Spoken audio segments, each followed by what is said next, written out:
Hi students, good afternoon.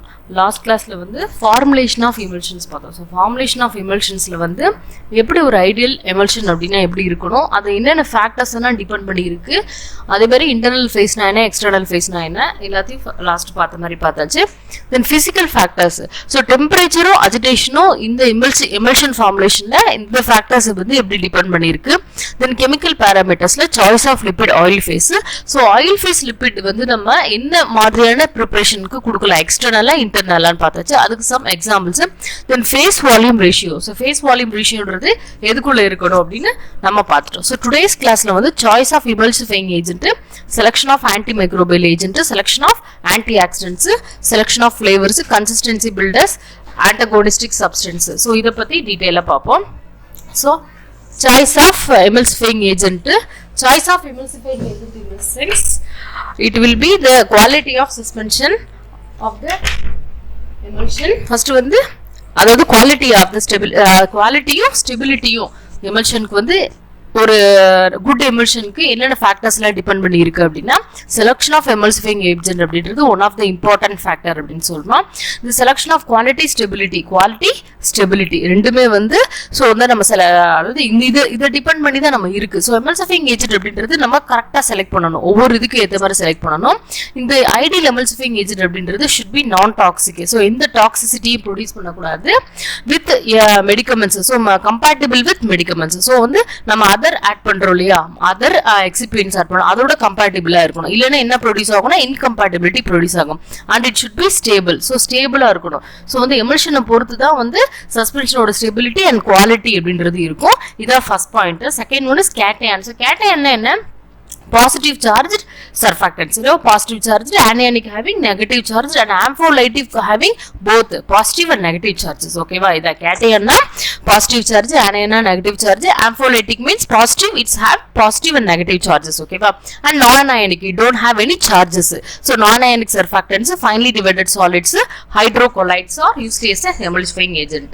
So finely divided solids, hydrocolloids na enna na, it will form a colloid with water. So அந்த ஒரு fine powder வந்து வாட்டரோட add பண்ணும்போது என்ன வரும், gel மாதிரி ஃபார்ம் ஆகும், கொலைட்ஸ் மாதிரி ஃபார்ம் ஆகாதா ஹைட்ரோகொலைட்ஸ். ஸோ வாட்டரோட கம்பைன் ஆகும்போது கொலைடு ஃபார்ம் பண்றது தான் வந்து ஹைட்ரோகொலைட்ஸ் அப்படின்றோம். கேட்டையானிக், அனயானிக், ஆம்ஃபோலைட்டிக், நான் ionic surfactants, finely divided solids and hydrocolloids are used as emulsifying agent. So ideal emulsifying agent னா எப்படி இருக்கணும்னு பார்த்தாச்சு. ஒரு சஸ்பென்ஷனுக்கு இந்த எமல்ஷனுக்கு இந்த குவாலிட்டிக்கும் ஸ்டெபிலிட்டிக்கும் emulsifying agent எந்த அளவுக்கு இம்பார்ட்டன்ஸ் அப்படின்றது பார்த்தாச்சு. ஸோ தேர்ட் பாயிண்ட் வந்து amongst the hydrocolloids, gum acacia. So hydrocolloids எடுத்து gum acacia, tragacanth, agar commonly used as emulgent. So இந்த இதெல்லாம் வந்து காமனா வந்து எமல்ஜென்ட்டா யூஸ் ஆகுது. So oil in water type of emulsion. Then finely divided solids, then like bentonite, Veegum, silica gel இதெல்லாம் வந்து எமல்சிஃபைங் ஏஜென்ட். அது வந்து என்னன்னா அது வாட்டர் இன் ஆயில ப்ரொடியூஸ் பண்ணும். ஸோ ஆயில் இன் வாட்டர் இதுலேயே கொடுத்துருக்காங்க, வாட்டர் இன் ஆயில ப்ரொடியூஸ் பண்ணும். சரியா? ஸோ வந்து ட்ரகுகாந்த், அகார் இதெல்லாம் வந்து oil in water emulsion. So Veegum, silica ஜெல்லாம் வாட்டர் இன் ஆயில் எமல்ஷன் இத ப்ரொடியூஸ் பண்ணோம். Surfactant are the most popular emulsifying agent nowadays. So வந்து சர்ஃபாக்டன்ட் தான் மெயின் எமல்சிஃபைங் ஏஜென்ட்டா யூஸ் ஆகுது. ஒரு choice of surfactant depend on the HLB value. இந்த surfactant நம்ம எப்படி சூஸ் பண்றோம் அப்படினா HLB value. So HLB value பத்தி பின்னாடி டீடைலா பார்க்கலாம். So hydrophilic, lipophilic balance. So philic அப்படின்னா ஹைட்ரோஃபோபிக்னா அதாவது வாட்டர் வந்து அட்ராக்ட் பண்ணிக்கிறது, ஃபிலிக் மீன்ஸ் ஹீட்டிங். ஸோ வந்து ஹைட்ரோஃபிலிக்கும் லிப்போஃபிலிக் பேலன்ஸ் பொறுத்து தான் இந்த சர்ஃபாக்டன்ட்டை சூஸ் பண்றோம். ஸோ ஒவ்வொரு டைப் ஆஃப் இதுக்கும் ஒவ்வொரு சர்ஃபாக்டன்ட் வேல்யூ இருக்கும், ஒவ்வொரு சர்ஃபாக்டன்ட்டுக்கும் ஒவ்வொரு HLB வேல்யூ இருக்கும். ஸோ இந்த ரேஞ்சுக்குள்ள இருக்கிறது தான் இந்த டைப் ஆஃப் எமல்ஷனுக்கு சூட் ஆகும் அப்படின்ற மாதிரி இருக்கும். ஸோ ஹைட்ரோஃபிலிக், லிப்போஃபிலிக் பேலன்ஸை பத்தி பின்னாடி டீடைலா பார்ப்போம். இதுல வந்து இன் பிட்வீன் அதாவது HLB values between 3 to 6. So 3 to 6 HLB value இருந்துச்சு அப்படின்னா அது வந்து water in oil emulsion produce பண்ணும். சரியா? வாட்டர் அண்ட் ஆயில் எமல்ஷனை ப்ரொடியூஸ் பண்ணும். HLB values between 8 to 18. So 8 to 18 இருந்துச்சு அப்படின்னா oil in water, so oil இன் வாட்டரை வந்து ப்ரொடியூஸ் பண்ணும். சரியா? Normally surfactant with concentration 5 to 10% வந்து ஸ்டேபிள் எமல்ஷன். ஸோ 5 to 10 இருந்துச்சுன்னா சர்ஃபாக்டன்டோட கான்சன்ட்ரேஷன் அப்படின்னா ஸ்டேபிள் எமல்ஷனை ப்ரொடியூஸ் பண்ணும். இதான் இந்த பாயிண்ட்ஸ் தான் important. Combination of 2 emulgent. So ரெண்டு surfactant, one with HLB higher than required, then another HLB lower than required. So வந்து ஒன்னு வந்து ரெக்வயர் பண்றதை விட அதிகமாகும், ஒன்னு நமக்கு தேவைப்படுறத விட கம்மியாகவும் எடுத்துக்கிட்டோம் அப்படின்னா ரெண்டு எமல்ஜென்ட் கம்பைன் ஆகும்போது can give a better quality of emulsion than single surfactant. So இந்த மாதிரி combined emulsion எடுக்கும்போது single surfactant எடுக்கிறத விட better quality நமக்கு கிடைக்கும். இதான் வந்து main point choice of emulsifying agent என்னன்னா quality, stability, so ideal properties. அந்த emulsifying agentக்கு என்னென்ன ideal properties இருக்கணும், then cationic, anionic என்னென்னலாம் யூஸ் பண்ணுவோம், ஆயில் இன் வாட்டருக்கு என்ன, வாட்டர் இன் ஆயிலுக்கு என்னென்ன யூஸ் பண்ணுவோம், HLB வேல்யூ. ஸோ வந்து 2 emulsion காம்பினேஷன் கொடுத்தா பெட்டர் குவாலிட்டி இருக்கும் தென் சிங்கிள் சர்ஃபாக்டன்ட். ஸோ இதான் வந்து choice of emulsifying agent.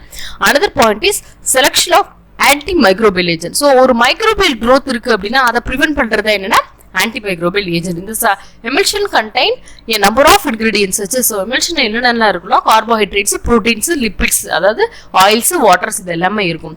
So water, mostly water இந்த மாதிரி oils இருந்தாலே என்னன்னா அது என்னன்னா microorganism growth support பண்ணும். So these ingredients support the growth of microorganisms. So antimicrobial agents, so என்ன preservative, antioxidants மாதிரி antimicrobial agent mostly use பண்ணுவோம் in order to prevent the growth of microorganism and prevent the contamination of preparation. So the microorganism oda growth prevent panni product வந்து contaminate ஆகாம தடுக்கிறது antimicrobial agent அப்படின்றோம். So அதுக்கு example பாத்தீங்கன்னா benzoic acid, phenol, cresol, chlorbutyl, benzalkonium chloride, phenyl mercuric acetate, methyl paraben, propyl paraben.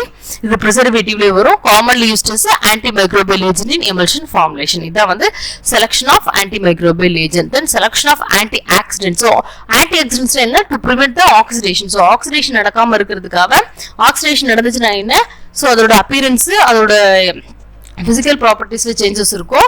So வந்து antioxidant prevent பண்றதா, oxidation prevent பண்றதா antioxidant. Many organic compounds and emulsifying lipids are sensitive to oxidation. So வந்து oxidized materials வந்து நிறைய இருக்கும் by atmospheric hydrogen, atmospheric oxygen. So atmosphericல வெளியில உள்ள அந்த காத்து போச்சுனாலே என்னன்னா oxidation அதுல நடந்துரும். So as a result oxidation, then the oil become rancid. So rancid ஆயிடும், சரியா? So rancid means அதோட கலர் வந்து சேஞ்ச் ஆக ஆரம்பிச்சிடும். Rancidity affect appearance. So அதனால என்னன்னா affect அதோட appearance, கலர் மாறும், odor, taste of the preparation. So இது எல்லாத்தையும் வந்து affect பண்ணிரும் இந்த oxidation அப்படின்றது. So இந்த oxidation நடக்காம இருக்கிறதுக்கு prevent பண்றது தான் antioxidant. So oxidation is prevented by including antioxidant in the formulation. So antioxidants prevent பண்றோம்.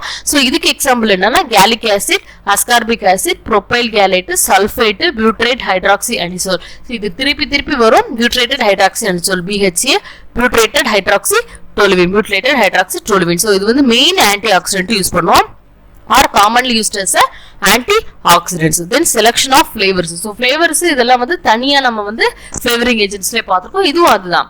So in order to make the preparation make palatable, so mask the unpleasant odor, taste mask பண்றதுக்கு இதுக்காக use பண்றோம். Flavoring agents are included in the formulation. So vanillin, benzaldehyde, mint, raspberry, chocolate are commonly used as a flavoring agent. Then consistency builders. Consistency nalle என்னப்பா, so அதோட பக்குவம், அது அந்த ஒவ்வொரு formation ஒவ்வொரு ப்ரிப்பரேஷனுக்கு ஒரு பக்குவம் இருக்கும், சரியா? இப்ப சாதம்னா இப்படிதான் இருக்கணும்ன்ற மாதிரி, கிரீம்னா இந்த மாதிரி இருக்கணும்ன்ற மாதிரி, இப்ப வெள்ளை பாக்கிறதுக்குலாம் ஒரு பக்குவம் இருக்கு. அதே மாதிரி ஒவ்வொரு ஃபார்முலேஷனுக்கும் ஒவ்வொரு பக்குவம் இருக்கும். அதான் வந்து கன்சிஸ்டன்சி. ஸோ அந்த கன்சிஸ்டன்சியை பில்ட் பண்றதுக்காக யூஸ் பண்றதா consistency builder. In order to get the appropriate consistency in emulsion preparation, sometimes consistency builder may be included in the formulation. For example, so வந்து அப்புறம் கரெக்டான கன்சிஸ்டன்சிக்காக அந்த கன்சிஸ்டன்சி பில்டர் அப்படின்றது யூஸ் பண்ணுவோம். For example, hydrocolloids may added to the aqueous phase or long chain waxes may be added to the oily phase. So வந்து aqueous phase, அதாவது oil வந்து continuous ஃபேஸா உள்ளதுல waxesம், aqueous phase continuous phase உள்ளதுல hydrocolloidsம் என்னது consistency builder get a sufficient consistency consistency builders use பண்ணுவோம். Then finally antagonistic substances. So antagonistic substance ன்றது எதுக்குன்னா, substance which affect the emulsifying agent may causes instability of emulsion. So வந்து emulsifying agent வந்து affect பண்ணும் இல்லையா சில substances. So அந்த மாதிரி substance வந்து அந்த மாதிரி இது வந்து நடக்காம instability produce பண்ணிரும். So அதனால அது நடக்காம இருக்கிறதுக்காக antagonistic substance use பண்ணுவோம். For example, calcium salts may causes phase reversal in an emulsion where an alkali or triethanolamine soap is used as a emulsifying agent. So வந்து என்னன்னா மெயினா கால்சியம் சால்ட் வந்து என்ன ஃபேஸ் ரிவர்சல் இன் emulsion நடக்காம இருக்கிறதுக்கும் so வேற alkali or triethanolamine சோப்புன்றது used as emulsifying ஏஜென்ட்டாகவும் ஆன்டகோனிஸ்டிக் சப்ஸ்டன்ஸாக யூஸ் பண்ணுறோம்.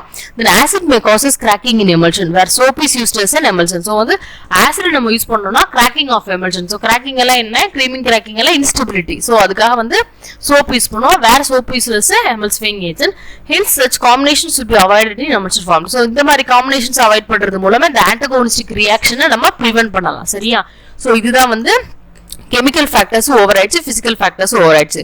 ஸோ நெக்ஸ்ட் கிளாஸ்ல எப்படி செலக்ஷன் ஆஃப் எமல்சிஃபையிங் ஏஜென்ட்ல சம் ப்ராப்பர்ட்டிஸ் பார்த்தோம் இல்லையா?